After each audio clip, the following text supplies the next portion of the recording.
याची ती जी दाखल याचिका अशा याचिकेनंतर ही नोटीस बजावली. ठीक आहे. या संदर्भामध्ये जाणीवपूर्वक विधानसभेच्या निवडणुकीमध्ये अपयश आल्याच्या नंतर EVM आणि या अनेक गोष्टीच्यावरती शंका त्या ठिकाणी घेण्यात आला. उच्च न्यायालयाने जे काही स्पष्टीकरण मागितलेलं आहे, मला असं वाटतं की निवडणूक आयोगाकडनं त्या संदर्भातली माहिती येईल. अनेक वेळेला आपण पाहतो या निवडणुकीमध्ये एक अनुभवायला मिळालं, म्हणजे मी प्रत्यक्षात फील्डवरचं सांगतो आहे, पण माननीय उच्च न्यायालयाचे आदेश हे सर्वांना मान्य असतातच आणि त्या पद्धतीने माहिती देणं आवश्यक आहे. यावेळेला महिलांचा उत्स्फूर्त प्रतिसाद हा मतदानाच्यासाठी अभूतपूर्व होता. मी स्वतः त्यावेळेला आदितीच्या आणि शेजारच्या आमच्या इतर पक्षांच्या मतदारसंघामध्ये फिरत होतो. त्यावेळेला सकाळच्या वेळेला असेल, संध्याकाळच्या वेळेला असेल, खूप मोठ्या प्रमाणावरती महिला मतदार उत्साहाने बाहेर पडलेल्या होत्या. स्वाभाविकपणाने ज्या वेळेला मतदान संपत असतं त्यावेळेला सुद्धा जर काही निवडणूक मतदान केंद्रामध्ये मतदार असतील त्यांना आत घेऊन मग ती लाईन उशिरा पण चालते. आपण अनेक वेळेला 8-8, 9-9, 10-10 वाजेपर्यंत मतदान झालेलं पाहिलेलं आहे. त्यामुळे या बाबतीचं स्पष्टीकरण आयोगाकडनं येईल. सर, अभिनेता राहुल सोलापूरकर जे आहेत त्यांनी एका यूट्यूबच्या चॅनलमध्ये मुलाखत देताना हे सांगितलं की पेटारे बिटारे असं काहीच नव्हतं. छत्रपती शिवाजी महाराज चक्क लाच देऊन आग्र्याहून सुटून आले होते. त्यासाठी त्यांनी किती हुंडी वाटवले याचे पुरावे देखील आमच्याकडे आहेत. शिवाजी महाराजांनी अगदी औरंगजेबाला वजीर व त्याच्या बायकोला देखील लाच दिली होती. हिंदवी स्वराज्य संस्थापक व प्रवर्तक छत्रपती शिवाजी महाराज यांच्या आग्र्याच्या त्या कालावधीमध्ये दाखवलेल्या शौर्याच्या बद्दलचं राहुल सोलापूरकर नावाच्या विकृत मनोवृत्तीने जी या संदर्भामध्ये भाष्य केलेलं आहे, अशा विकृत मनोवृत्ती या ठेचून काढणं आवश्यक आहे. महाराष्ट्राचा नव्हे तर देशाची अस्मिता, देशाचा जाज्वल्य अभिमान छत्रपती शिवरायांचा आणि मिर्झा राजे याच्या आग्रा खातर ज्या वेळेला दिल्लीमध्ये आले, आग्र्यामध्ये आले, राजे जयसिंग त्यावेळेला ते पाहत होते, असं संबंध इतिहास पाहतो. आणि ही जी काय विकृत मनोवृत्ती जी आहे, जे स्वतः कोण किती पात्रतेचे काय तो भाग वेगळा आहे, त्याबद्दल काय मी बोलणार नाही. पण छत्रपती शिवरायांच्याबद्दल अशा पैचं जे काय वक्तव्य केलेलं आहे मी ते सांगतो की अत्यंत निंदनीय आहे. अशा विकृत मनोवृत्ती म्हणतो आहे मी, व्यक्ती नाही म्हणत, मी मनोवृत्ती म्हणतो आहे, या ठेचून काढणं आवश्यक आहे. छत्रपती शिवरायांच्याबद्दल असं बोलणं महाराष्ट्र काय संबंध देशातला शिवप्रेमी नागरिक कदापि सहन करणार नाही.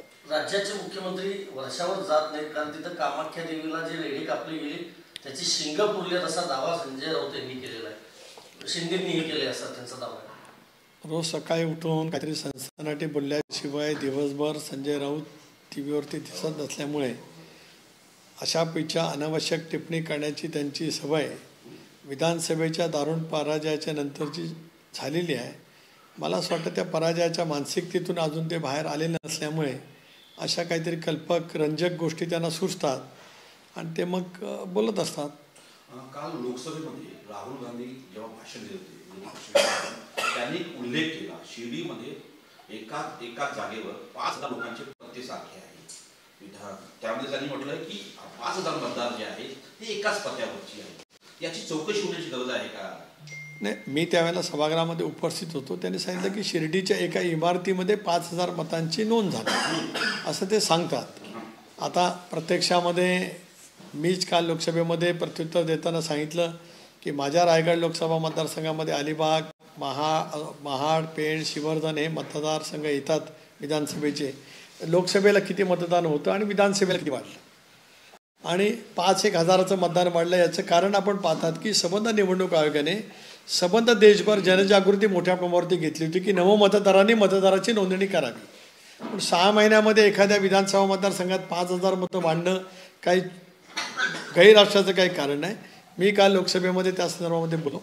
ते जे काय सांगतायत त्याची त्यांनी माहिती निवडणूक आयोगाला द्यावीच. नाहीतरी अनेक वेळेला उच्च न्यायालयामध्ये सुद्धा काय याचिका प्रलंबित आहेत तिथे सुद्धा ते देण्याचा प्रयत्न करावा. पण महाराष्ट्रातल्या जनतेने जो अभूतपूर्व असा प्रतिसाद महायुतीला दिला. मी कालही म्हटलं सभागृहामध्ये की 1960 सालामध्ये संयुक्त महाराष्ट्राचा मंगल कलश स्वर्गीय चव्हाण साहेबांनी आणला आणि 62 सालामध्ये महाराष्ट्राच्या विधानसभा पहिल्यांदा झाल्या. 62, 67, 72, 78, 80, 85, 90, 95, 99, 4, 9, 14, 19, 24 इतक्या विधानसभेच्या निवडणुकीमध्ये काँग्रेसचं सरकार असताना सुद्धा किंवा निवडणूक पूर्व युती असलेला शिवसेना भाजप असेल किंवा आमची लोकशाही आघाडी असेल एकेकाळची, त्यांना जेवढं यश नव्हतं मिळालं त्यावेळेला महायुतीला मिळालेलं आहे.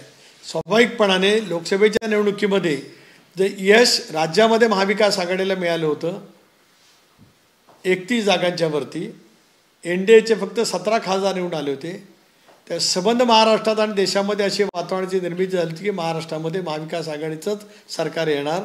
आपण पाहिलं असेल की मतदान संपल्यावर लगेच महाविकास आघाडीचे नेते जमले, कोण ड्रायव्हिंग करत होतं, मग ड्रायव्हरची सीट हातात आली, 10-20 मुख्यमंत्रीपदाची नावंसुद्धा ठरली आणि मग निवडणुकीचे निकाल हाती आल्याच्या नंतर त्या झटक्यातून अजून कोण सावरलेले नाहीत. त्याच्यामुळे आता ही एक दिशाभूल करण्याचा प्रयत्न होतो आहे. तरीही त्याने जे काही शंका उपस्थित केली त्याची माहिती जरूर घेण्याचा प्रयत्न व्हावा. विधानसभा निवडणुकीमध्ये दापोली मंडणगड या भागातून योगेश कदमला राष्ट्रवादीची मदत झाली नाही असा आरोप रामदास कदमांनी केला.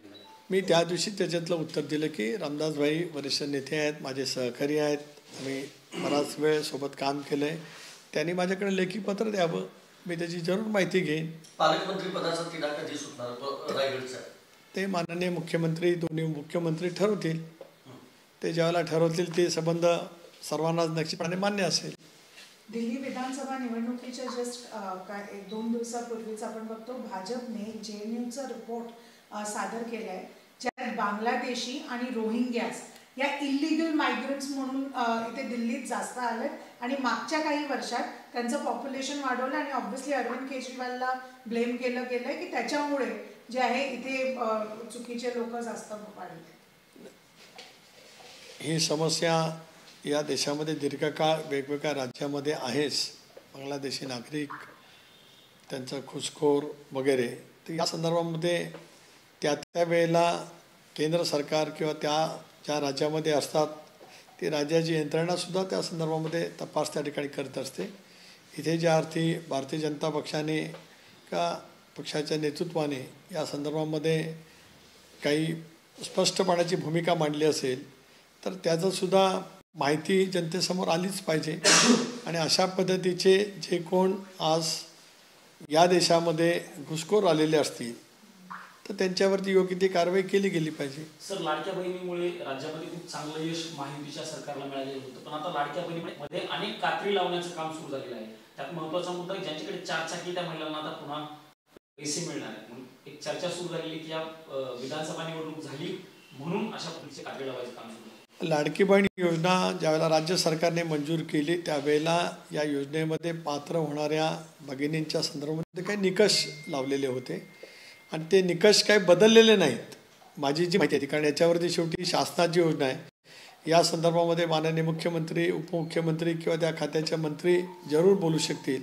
पण माझी जी काय माहिती आहे त्याच्यामध्ये जे निकष सुरुवातीपासूनचे आहेत तेच निकष पुढे त्या ठिकाणी ठेवलेले आहेत.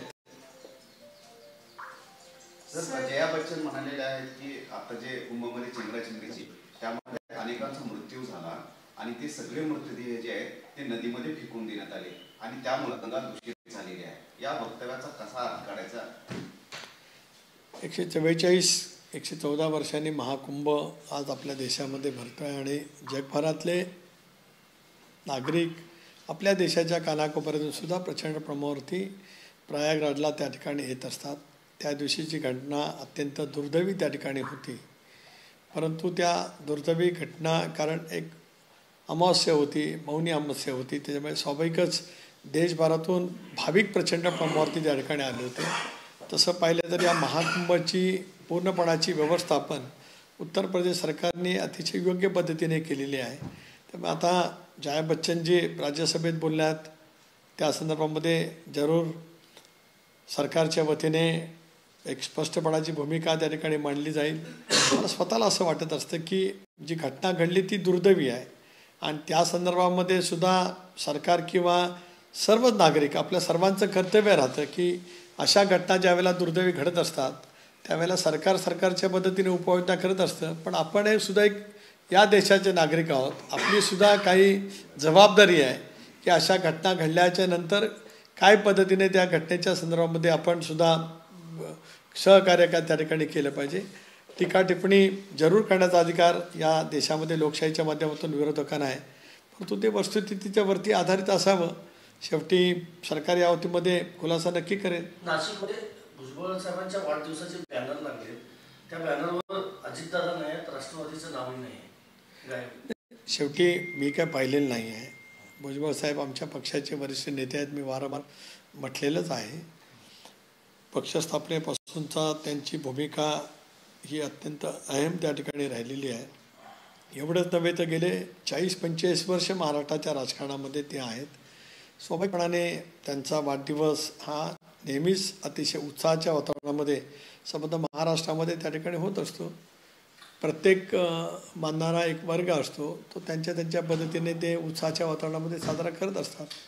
धनंजय मुंडेंबाबत पक्षाची नेमकी काय भूमिका आहे? अंजली दमानिया रोज आरोप करतायत.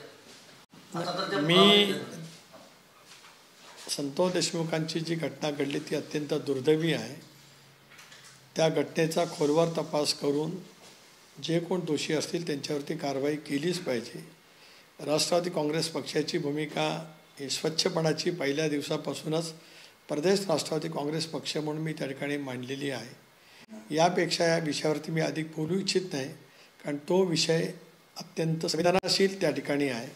त्यामुळे त्याच्यातून कुठल्याही गोष्टी एका वेगळ्या तर्काला जाण्यापेक्षा या घटनेचा तपास 3 यंत्रणेच्या मार्फत त्या ठिकाणी होत आहे. सत्य निश्चितच त्यातलं बाहेर येईल.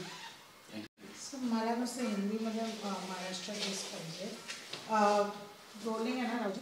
महाराष्ट्र सरकार ने सोमवार को मराठी भाषा को बढ़ावा देते हुए अलग अलग फैसले लिए गए हैं, जहाँ पे सारे सरकारी, अर्ध सरकारी और कार्यालयों में अनिर्वाय मराठी भाषा बोलना होगा. आप किस तरह से देखते हैं? दफ्तरों में भी मराठी भाषा बोलना होगा. साइन बोर्ड लगाने की मांग की गई है. बताया गया है कि कंप्यूटर भी मराठी भाषा से ही.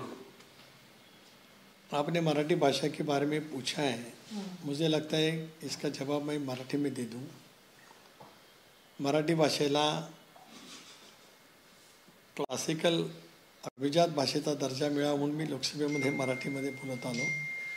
स्वाभाविकपणाने त्या प्रांतामध्ये असलेली मायबोली ती त्या ठिकाणी बोलली जावी असा प्रत्येक प्रांतातल्या सरकारचा आग्रह त्या ठिकाणी असतो. जैसे कि महाराष्ट्र के सरकार ने आपने जो बताया है वो सही है, और मुझे लगता है कि दफ्तर में हो चाहे कार्यालय में हो, जहाँ का लोगों के साथ संवाद आता है वहाँ मराठी में बोलना चाहिए. राज्य सरकार के इस निर्णय का मैं समर्थन करता हूँ और स्वागत भी करता हूँ.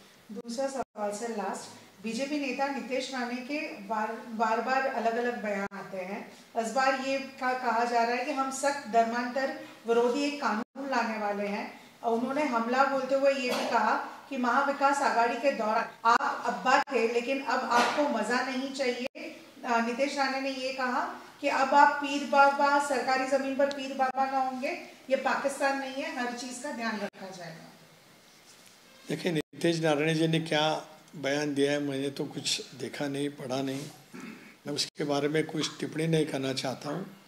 लेकिन भारत की संविधान में और भारत सभी धर्मों का, बहुत सारी भाषाओं का देश है. हम सेकुलर हैं और जिनको कुछ टिप्पणी करनी चाहिए वो इस डेमोक्रेसी में जो कुछ उनको चाहिए वो कर सकते हैं. लेकिन इसका मतलब ये नहीं कि देश की एकात्मता, देश की अखंडता वो भी साबित रहनी चाहिए. ठीक है.